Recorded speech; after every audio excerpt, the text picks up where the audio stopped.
Agriculture economists within Trump's administration are apparently undergoing a mass exodus. And part of the reason why is because many of them have been retaliated against by Trump administration officials for putting out accurate research in regard to Trump's trade war.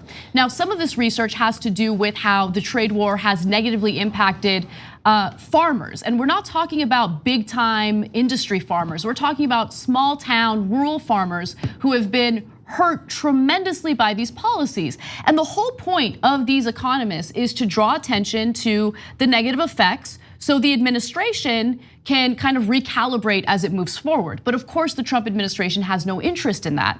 So according to Politico, Economic Research Service researchers, these are the agricultural economists I was referring to, presented a paper at an economic conference in early 2018 that indicated the GOP tax overhaul could largely benefit the wealthiest farmers, generating negative press coverage that staff members said irked senior officials at the USDA. So the reports also highlight the continued decline under Trump's watch in farm income, which has dropped about 50% since 2013. So if you look at the data and graphs related to this story, you'll see that as soon as the trade war started, there was more of a drop off in terms of the farmer's income. Now, being a small-time farmer in America is already an incredibly difficult job, and there have been years in the past where they bring in negative income as a result of weather conditions and situations like that. But the situation has been exacerbated by Trump's policies, and again, the whole point of these economists was to draw attention to it, and apparently they've been retaliated against. So in August, Sonny Perdue stunned members of the roughly 300-member research service by announcing plans to bring ERS, that's the Economic Research Service, under the control of the USDA's chief economist, who reports more directly to the secretary, meaning Perdue. Equally significant, he said the USDA would move the agency out of Washington to a location closer to the US heartland. So think about what that does to some of the employees or some of the researchers.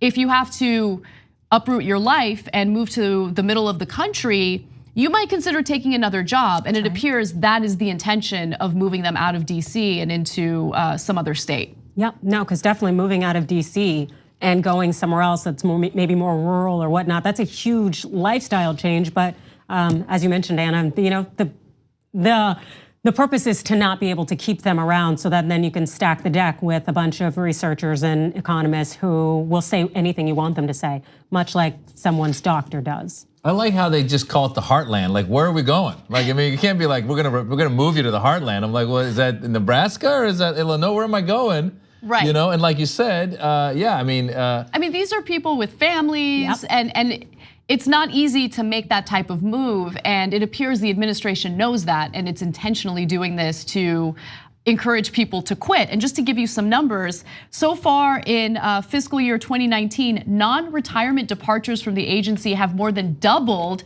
on an annualized basis compared to the previous 3-year average. So people are quitting, and they're also noticing the type of treatment and the way that they're being talked to by administration officials, and they very much think that this is in regard to research that the administration just doesn't like. Because remember, Trump has a lot of support from those small town farmers, and putting out data that further confirms that Trump's policies are harming them could really hurt his chances at re-election.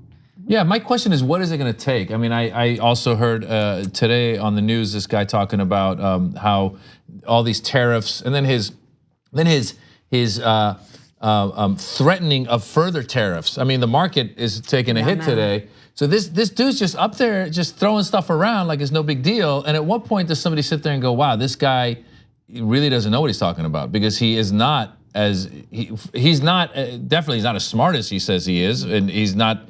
I mean, you can tell by looking at him, right? But the face alone, is not a smart face. It just isn't. But beyond that, what's it going to take for these people to go, okay, you know what, man, this guy is just, he's not. We don't have. It goes back to I did this joke in my special where I said a lot of people go, I want someone who is not. You know, people go, I want an outsider. Right. I want an outsider. I want someone who doesn't know how to do this.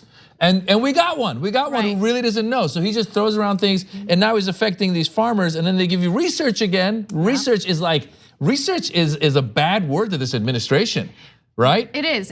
I mean, he lacks nuance, and it's fascinating because I think there is a debate to be had about the value of free trade, because I think in some cases free trade is harmful to US workers or laborers in other countries. And so again, it's a nuanced discussion that you have to really sit down and be willing to listen to the experts on, and Trump is unwilling to do that. He's much more interested in his executive time where he sits down and wherever he does, and where he gets to watch Fox News for hours at a time. But this issue impacts the livelihood of so many people. And the reason why Trump's policies have actually benefited these factory farms and these, big industry farmers is because of the tax cuts. Yeah. Remember, they're raking in a considerable amount of money, and those tax cuts help them, but they don't help the farmers that are struggling, the farmers in the rural areas of America who haven't gotten any help from his policies whatsoever. So it's just something to keep in mind. One other thing I wanted to mention, though, is that Perdue and Trump made clear in their budget request in March that they wanted to reduce the scope of these agriculture economists, eliminating, quote, low priority research into such politically sensitive areas as food stamps and environmental issues. And I know that the welfare state is something that the right wing pretends is angry about.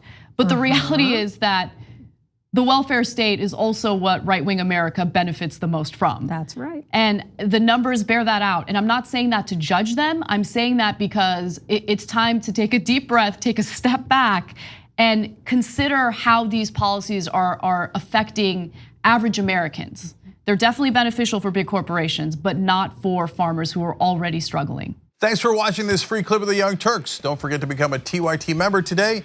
For more exclusive content, join now at tyt.com/join.